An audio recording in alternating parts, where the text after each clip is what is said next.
Hi hello నమస్తే welcome to auto wala updates. ఇప్పుడే Aruvu movie చూడడం జరిగింది. ఈ మూవీ 2 hours 5 minutes రన్ టైంతో ఆల్రెడీ 2016లో తమిళ్లో రిలీజ్ అయింది. సో అప్పట్లోనే ఈ మూవీ పెద్ద హిట్. అంతేకాకుండా ఈ మూవీ రిలీజ్ అయ్యాక ఆ రాష్ట్రంలో కొబ్బరి బొండాల సేల్స్ కూడా చాలా బాగా పడిపోయాయని త్రివిక్రమ్ గారు కూడా ఒక ఇంటర్వ్యూలో చెప్పారు. అది ఎందుకని తెలియాలంటే మనం సినిమా చూడాల్సిందే.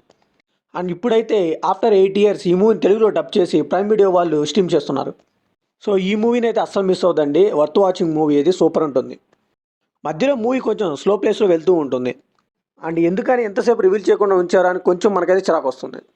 సో ఇది మంచి సోషల్ డ్రామా ఫిల్మ్ అని చెప్పాలి. అండ్ అలానే అమ్మాయిలు ఫేస్ చేసిన అప్పట్లో ఒక ప్రాబ్లమ్ని బాగా సెటరికల్ వేలో చూపించారు. సో ఓవరాల్గా వండర్ఫుల్ స్క్రిప్ట్ అని చెప్పాలి ఇది. సో ఈ మూవీ బేసిక్ స్టోరీలు ఏంటంటే, ఒక అమ్మాయిని స్టార్టింగ్లో పోలీసులు తీవ్రవాదాన్ని అరెస్ట్ చేస్తారు.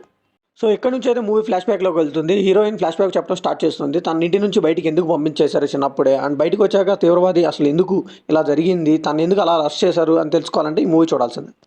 ఈ మూవీలో పాజిటివ్ విషయానికి వస్తే హీరోయిన్ అతిథి గారండి. ఆవిడ డెబ్యూట్ ఫిల్మ్ అంటే ఎవరూ నమ్మరు ఈ మూవీని. పెద్ద పెద్ద హీరోయిన్స్ కూడా ఛాలెంజింగ్గా ఫీల్ అయ్యి భయపడే ఈ క్యారెక్టర్ని ఆవిడైతే సునాయాసంగా చేసి పడేశారు. సో ఈ అరువి అనే క్యారెక్టర్ రోల్లో ఎక్కడో చోట చాలామంది హీరోయిన్స్ ఆలోచిస్తూ ఉంటారు, ఎలాంటి క్యారెక్టర్ మనం చేయాలా అని. ఎలాంటి క్యారెక్టర్ రాసినందుకు ముందు మనం డైరెక్టర్ని అప్రిషియేట్ చేయాలని. సో ఈ అరువి మూవీ ఆఫ్టర్ 8 years మనం ఇప్పుడు చూసినా కానీ చాలా ఫ్రెష్గా ఉంటుంది. ఆ కాన్సెప్ట్ కానీ అదంతా ఎవరు కూడా ఇలాంటి కాన్సెప్ట్ ఇంతవరకు ఇండియన్ సినిమాలో టచ్ చేయలేదు. అండ్ అలానే టీవీ ఛానల్స్ టీఆర్పీ కోసం జట్కా బండి లాంటి ప్రోగ్రామ్స్ పెట్టే ఛానల్స్ అన్నిటికీ ఈ మూవీకి ఒక సెటరికల్ బాగా వేసిందని చెప్పాలి. సో చాలా ఇంట్రెస్టింగ్గా తీసుకెళ్లారు మూవీని. నెక్స్ట్ ఏం జరుగుతుందని క్యూరియాసిటీ అయితే ఆడియన్స్ చాలా బాగా బిల్డ్ చేశారు. ఇంటర్వెల్ ట్విస్ట్ బాగుంటుంది అండ్ క్లైమాక్స్లో ఎమోషన్ కూడా చాలా బాగా వర్కౌట్ అయ్యాయి. సో మ్యూజిక్ పర్లేదు అనిపించింది. అండ్ సినిమాటోగ్రఫీ కూడా ప్రొడక్షన్ వాల్యూస్ కొంచెం లోగా ఉండటం వల్ల అదైతే అంత అనిపించలేదు. సో కొన్ని షేకీ షాట్స్ అండ్ కొన్ని అయితే మరి లో యాంగిల్ షాట్స్ కూడా మనకు క్లియర్గా తెలిసిపోతుంది అని అంతగా బాగాలేదని. ఇంకా మిగతా డిఫెక్ట్స్ అయితే ఫ్లోలో వెళ్ళిపోతూ ఉంటాయి, అంత పెద్దగా కనిపించవు. ఇంకా ఈ మూవీలో నెగిటివ్స్ విషయానికి వస్తే ఈ మూవీ అందరు కప్ ఆఫ్ టీ కాదండి. ఎందుకంటే అందరికీ నచ్చేలా ఉండదు ఈ మూవీ. సో మాస్ ఆడియన్స్కి అయితే ఈ మూవీ అసలు అంటే అసలు ఎక్కదు. సో ఈ మూవీ కొంచెం స్లోగా కూడా ఉంటుంది.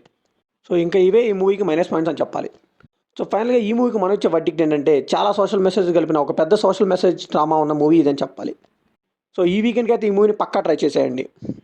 మరి ఈ మూవీ మీకు ఎలా అనిపించిందో కమెంట్లో షేర్ చేసుకోండి. లైక్ చేయండి, షేర్ చేయండి, వెళ్ళే ముందు సబ్స్క్రైబ్ చేసుకోండి.